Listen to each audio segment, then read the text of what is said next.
After another disappointing World Cup, everyone expects the Netherlands to rebuild. That's what always happens after a major tournament. Fans demand new faces, the media talks about a new generation. Suddenly, every experienced player is supposedly past it.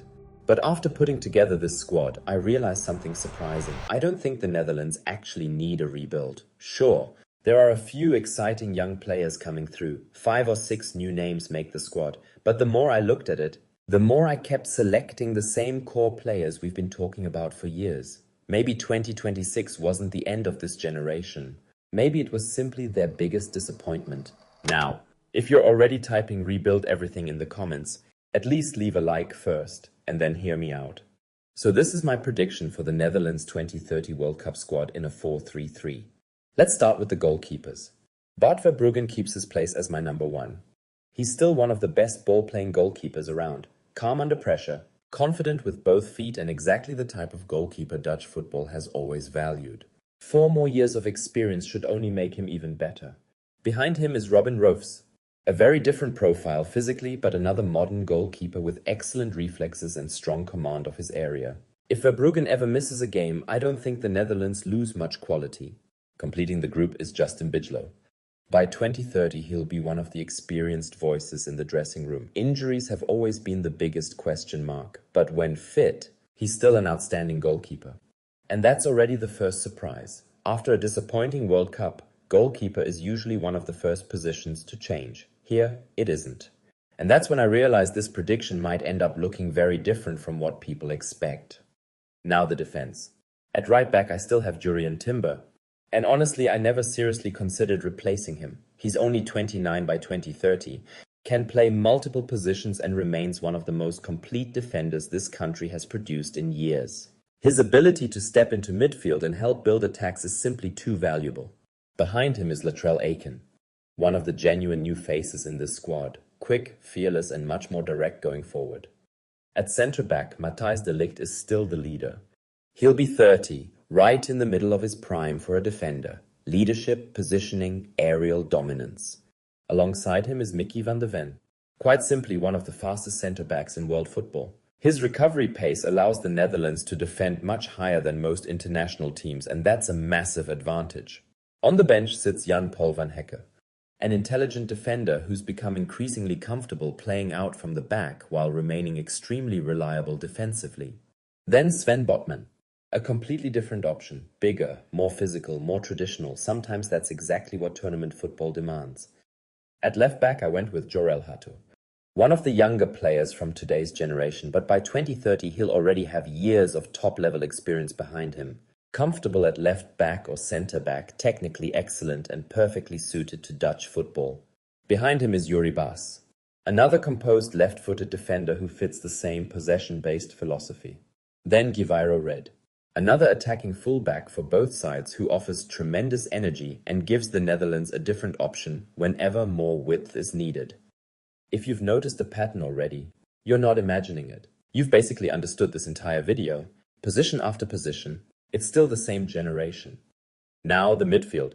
I expected far more new faces here. Instead, I mostly kept coming back to the same players. And speaking of coming back, there are still plenty of 2030 squads left to predict. So if you want to be here for the next one, subscribing is probably the safest option.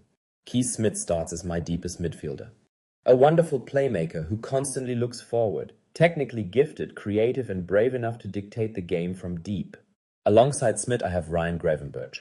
Powerful, elegant, and capable of carrying the ball through midfield like very few players can.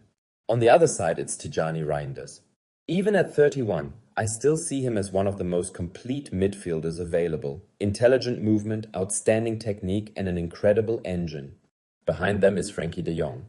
Yes, he'll be 33, and yes, I still think he'll be here. Maybe not as the automatic starter anymore. But players with his intelligence don't suddenly forget how to play football. His experience alone makes him incredibly valuable in tournament football. Quinton Timber provides similar energy off the bench. A complete box-to-box midfielder who can raise the intensity whenever the game needs it.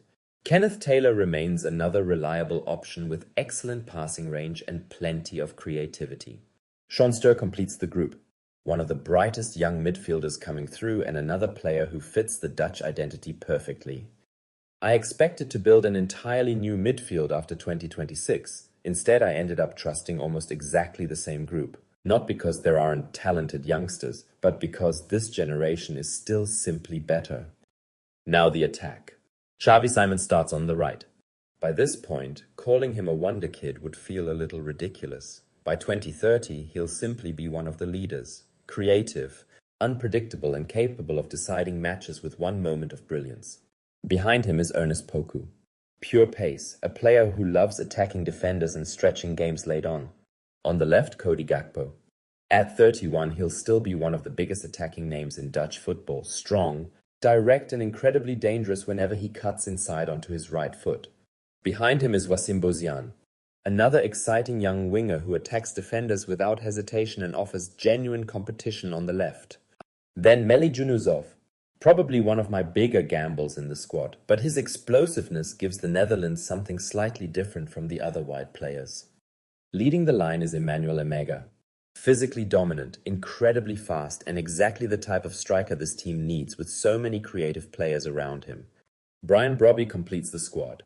A different profile, but one that's always useful during a tournament. Strong, powerful, and capable of occupying entire backlines on his own. Yes, there are exciting young players coming through. Yes, there are fresh faces, but the foundation remains almost unchanged. Maybe that's a weakness, or maybe it's exactly what the Netherlands need, because by 2030, this won't be the team that disappointed at the 2026 World Cup anymore. It'll be the same core, 4 years older, 4 years wiser, and 4 years more experienced playing together. That's why I don't think this generation needs a rebuild. I think it deserves redemption. Because sometimes the biggest mistake isn't changing too little, it's changing too much. Will that be enough to win the World Cup? Probably not. I still don't see the Netherlands among the absolute favorites. But I do think they're good enough to reach the quarterfinals. Maybe even one step further if everything comes together. But what do you think? Should the Netherlands really have rebuilt after 2026? Or was giving this generation one more chance the right decision all along?